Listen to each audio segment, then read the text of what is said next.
এখনো কিন্তু 3টা বড় বড় ভূমিকম্প আসা বাকি আছে। আপনাকে একটা কওমের কথা বলি, এই যে শুআয়ব আলাইহিস সালামের কওম,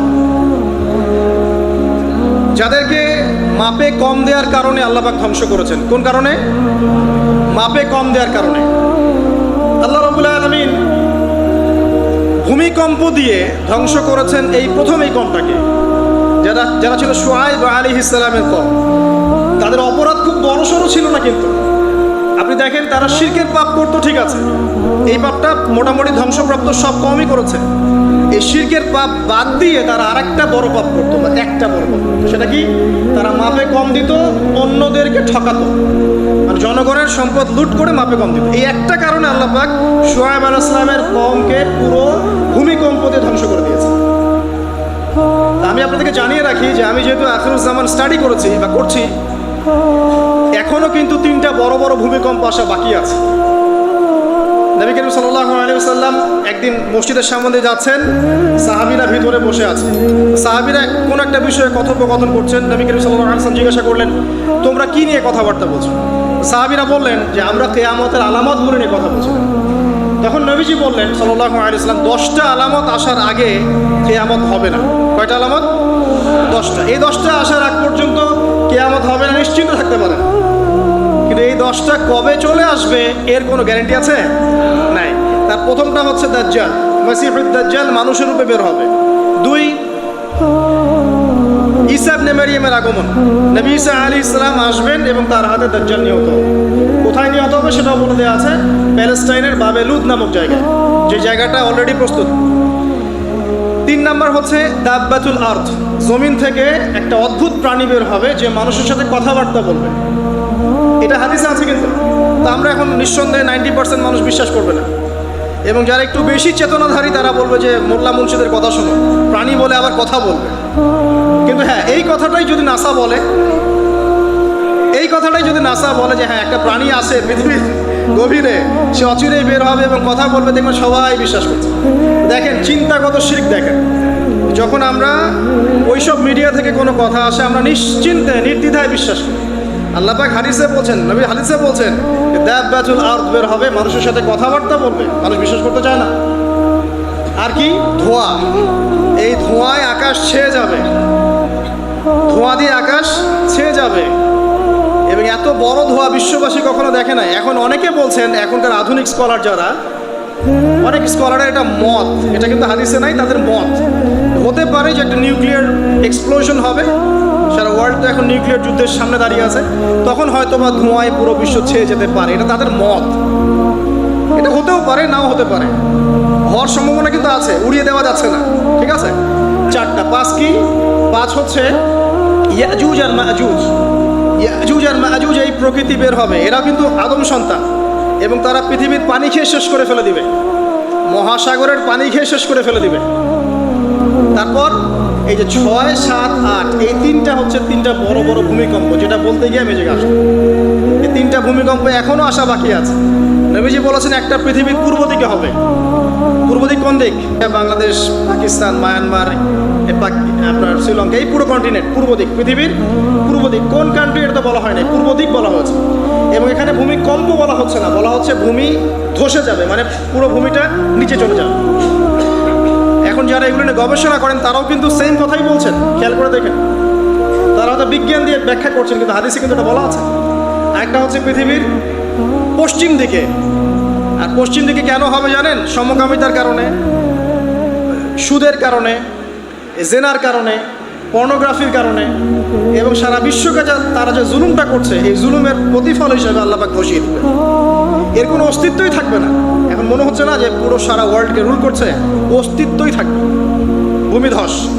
আরেকটা হচ্ছে পৃথিবীর মাঝখানে কারা আছে বলেন?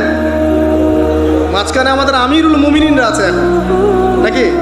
যারা গান বাজনাকে উন্মুক্ত করে দিচ্ছে, যারা পর্দার শিথিলতা নিয়ে আসছে, এরা আছে, আমিরুল মুমিনিনরা আছে।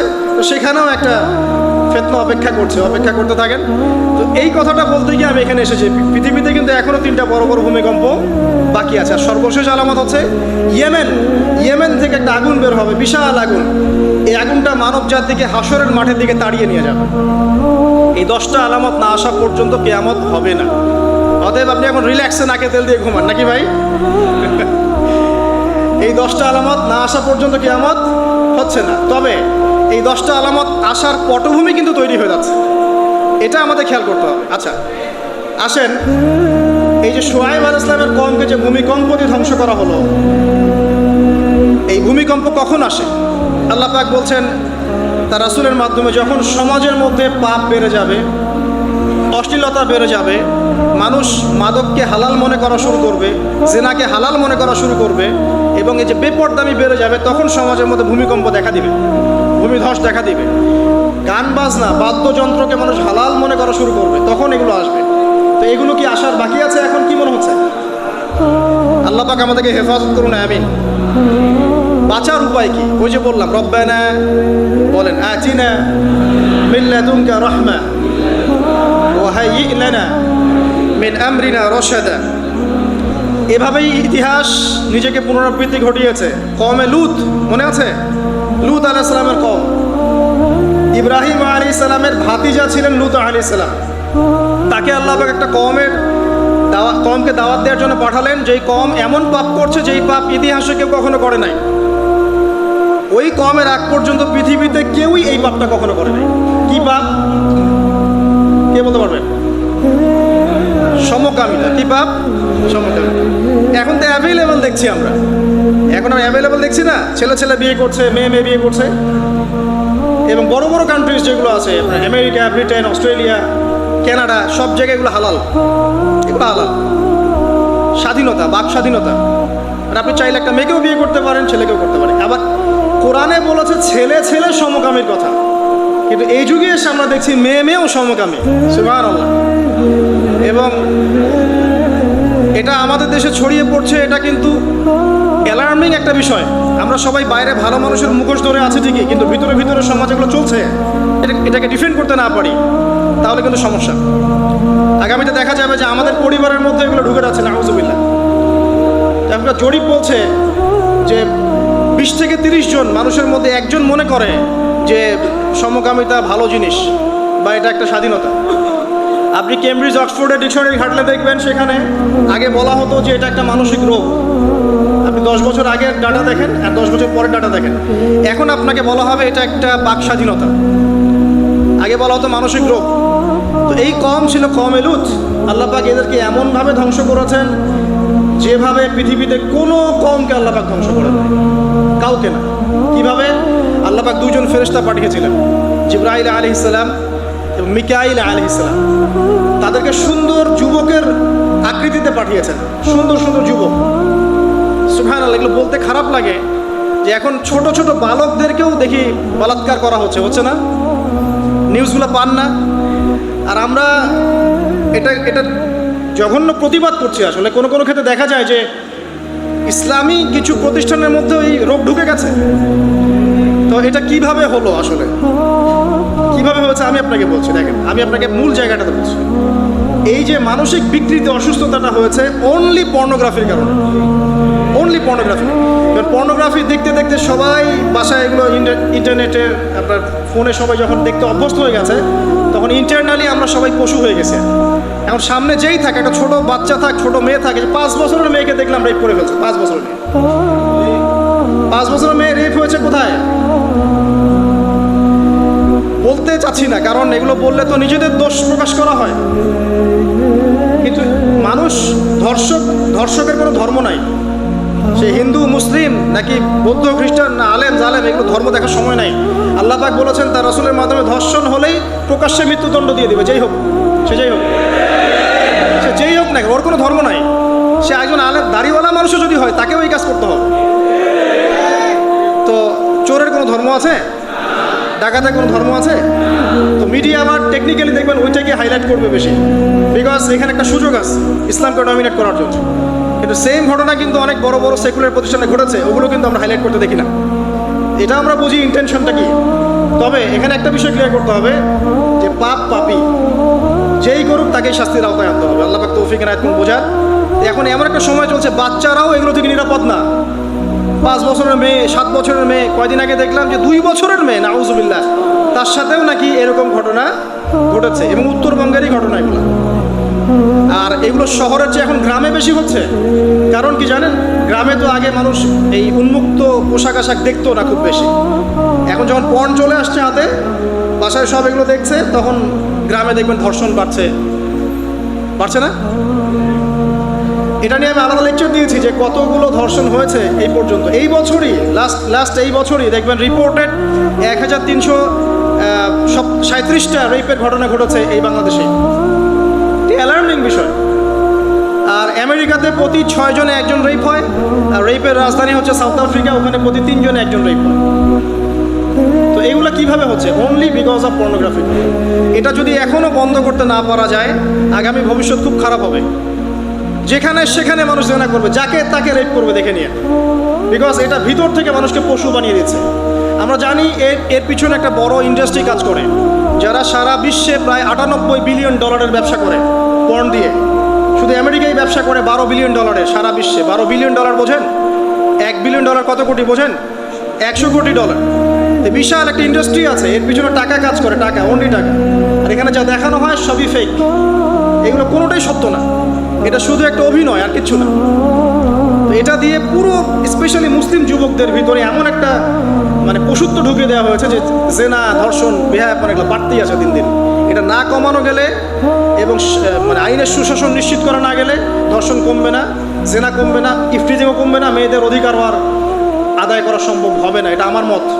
বাকিটা আপনারা ভেবে দেখেন, আপনারা অনেক বিজ্ঞ মানুষ আছেন, ভেবে দেখেন কি করলে এগুলো কমবে।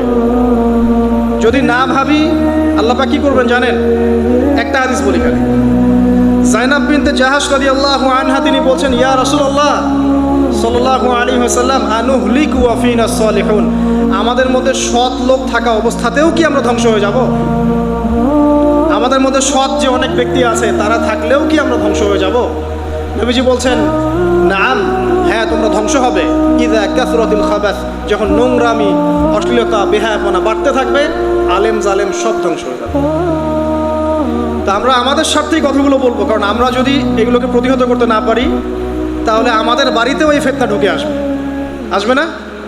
আসবে। দেখে নিয়েন, আল্লাহ পাক বোঝার তৌফিক এনায়েত করুন, আমিন। তো কওমে লূতকে আল্লাহ পাক কি করেছেন? সুন্দর বালকের রূপে এই জিবরাইল আর মিকাইল আলাইহিস সালামকে পাঠিয়েছেন। এখন লূতের লোকরা বলছে যে তোমার ঘরে যে মেহমান দুজন এসেছে ওদেরকে আমাদেরকে দাও। নাউজুবিল্লাহ, বুঝতে পারেন নাই? তোমার ঘরে যে দুজন মেহমান এসেছে, ওই দুজন মেহমানকে নিতে এসেছে। লূত আলাইহিস সালাম বলছেন যে আমার হাউলাই বানাতিন কুনতুম ফাইলিন, তোমার যদি বিয়ে করার ইচ্ছা থাকে, আমার মেয়েরা আছে, তাদেরকে বিয়ে করা প্রয়োজনে। একজন নবী তার মেয়েকে বিয়ে দিতে যাচ্ছেন, তাও তোমরা এই পথে যেও না। তখন এই কওমে লূতের লোকরা বলছে, তুমি খুব ভালো করে জানো হে লূত আমরা কি জন্য এসেছি। তখন তিনি বলছেন, আলাইসা মিনকুম রাজুলুন রশীদ, তোমাদের মধ্যে কি একজনও ভালো মানুষ নাই? এরপরে আল্লাহর আযাব আসলো। লূত আলাইহিস সালাম এবং তার স্ত্রী চলে যাচ্ছেন। তার স্ত্রী কিন্তু আবার ঈমানদার ছিলেন না, সে পিছনে ফিরে বারবার দেখছে। নূহ আলাইহিস সালামের স্ত্রী যেমন ঈমানদার ছিলেন না, লূত আলাইহিস সালামের স্ত্রীও তেমনি ঈমানদার ছিলেন না। নবীর স্ত্রী হওয়া সত্ত্বেও তারা কিন্তু জাহান্নামে যাবে, নাউজুবিল্লাহ। তো এই লূতকে ধ্বংস করলেন আল্লাহ পাক, কওমে লূতকে এভাবে ফেরেশতার পাখা দিয়ে ওই পুরো জায়গাটাকে উঠিয়ে নিয়ে মাটিতে আবার ধসিয়ে দেওয়া হচ্ছে। এই জায়গাটা এখন নিদর্শন হয়ে আছে। জর্ডানের পাশে দেখবেন যে ডেড সি, একটা মৃত সাগর আছে না, ওইটা ছিল সেই জায়গা। এখানে সাদুম গোত্র থাকতো, সাদুম, এই কওমের নাম ছিল সাদুম। এরা সমকামী ছিল। এখন আপনার জন্য আমার নসিহত হচ্ছে, নবী সাল্লাল্লাহু আলাইহি ওয়াসাল্লাম বলেছেন, আমি শেষ জামানায় আমার উম্মতের উপর কিছু বিষয় ভয় করি যে এগুলো আমার উম্মতের মধ্যে ঢুকে যাবে, আমি আশঙ্কা করে ঢুকে যাবে। কি বিষয়? 1 নাম্বার, যে আমি আশঙ্কা করি যে আমার উম্মতের মধ্যে মূর্তি পূজা ঢুকে যাবে, মুসলিম কিন্তু স্ট্যাচু ওয়ার্শিপ করবে। 2, আমি আশঙ্কা করি আমার উম্মতের মধ্যে রিয়া ঢুকে যাবে। রিয়াটা কি? লোক দেখানো আমল। রিয়া কি? লোক দেখানো আমল। আমি আশঙ্কা করি যে আমার উম্মতের মধ্যে সমকামিতা ছড়িয়ে পড়ে নাই? এগুলো নবী সাল্লাল্লাহু আলাইহি ওয়াসাল্লাম আশঙ্কা ছিল। দেখেন সবগুলো এখন বাস্তব হয়ে গেছে। আল্লাহ রাব্বুল আলামিন এই সমকামিতার পাপ থেকে আমাদেরকে হেফাজত করুন। এভাবেই ইতিহাস রিপিট হয়েছে। আল্লাহ পাক এদেরকেও ধ্বংস করেছেন। এর আগে আল্লাহ পাক নূহ আলাইহিস সালামের কওমকেও ধ্বংস করেছেন। কি কারণে? তারা লাত, এই যে ইয়াগুস, ইয়াউক, নাসর এরকম কিছু স্ট্যাচু ওয়ার্শিপ করতো। এক পর্যায়ে আল্লাহ রাব্বুল আলামিন 950 বছর দাওয়াত দিয়েছেন নূহ আলাইহিস সালাম তার কওমকে। 950 বছর দাওয়াত দেওয়ার পরেও তার কওম যখন আল্লাহর আনুগত্য করলো না, আল্লাহ রাব্বুল আলামিন মহাপ্লাবন দিয়ে তাদেরকে ধ্বংস করে দিয়েছেন।